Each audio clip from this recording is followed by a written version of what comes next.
എന്നും ഡെലിവറൻസ് ആണോ? അല്ല.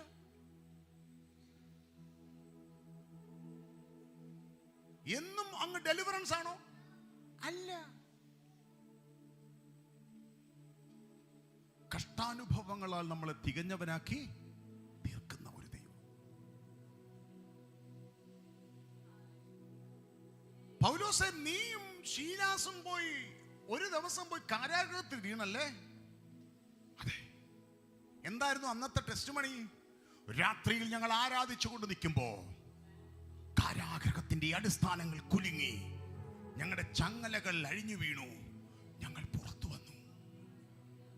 എന്നിട്ട് പിന്നെയും ഞങ്ങൾ കാരാഗൃഹത്തിൽ പോയി. അവിടെ അങ്ങനെയൊന്നും സംഭവിച്ചില്ല. അപ്പൊ ലോകം മുഴുവനും പറഞ്ഞോ നിനക്ക് ഡെലിവറൻസ് ഇല്ലെന്ന്? പറഞ്ഞിട്ടുണ്ടായിരിക്കാം. പക്ഷെ എനിക്കറിയാം, ദൈവത്തെ സ്നേഹിക്കുന്നവർക്ക്, നിർണയപ്രകാരം വിളിക്കപ്പെട്ടവർക്ക് സകലതും നന്മയ്ക്കായി കൂടി. കാരാഗൃഹത്തിനകത്ത് പലരെ ഞാൻ കർത്താവിന് വേണ്ടി നേടി. ഒനേസിമോസ് എന്റെ കൈയാൽ സ്നാനപ്പെട്ടു. ഉണ്ടോ?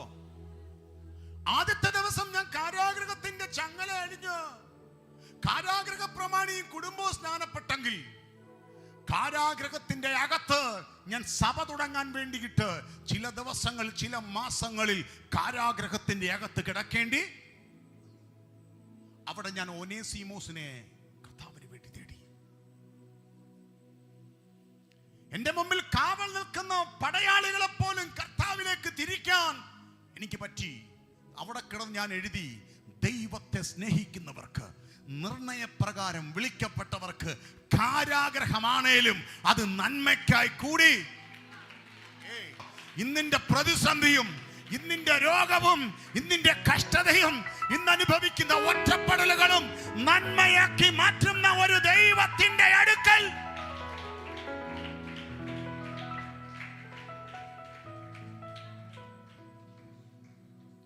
ഒന്നാം ദിവസം കാരാഗ്രഹം തുറന്നു. രണ്ടാം ദിവസം കാരാഗ്രഹത്തിലായപ്പോ കാരാഗ്രഹം പൊളിയാൻ പ്രാർത്ഥിച്ചിട്ട് പൊളിഞ്ഞില്ലെങ്കിൽ നീ വിശ്വാസ ജീവിതത്തിൽ ക്ഷീണിക്കും. ഒന്നാം ദിവസം കാരാഗ്രഹം പൊളിഞ്ഞത് കണ്ടു. രണ്ടാം ദിവസവും കാരാഗ്രഹത്തിൽ പോയപ്പോ കാരാഗ്രഹം പൊളിഞ്ഞില്ല. വിശ്വാസത്തിൽ എന്ത് ചെയ്യും? പറ. ക്ഷീണിക്കും. പക്ഷെ അതിന്റെ നടുവിൽ എന്നെ തികഞ്ഞവനാക്കി പുറത്തെടുക്കാനുള്ള ദൈവിക പദ്ധതിയാണ് ഈ കാരാഗ്രഹത്തിന്റെ അകത്ത് ദൈവം സെറ്റ് ചെയ്തിരിക്കുന്നത് എന്ന് ആത്മാവിൽ ആ വെളിപ്പാടിലേക്ക് നീങ്ങിയാൽ നീ ഓരോ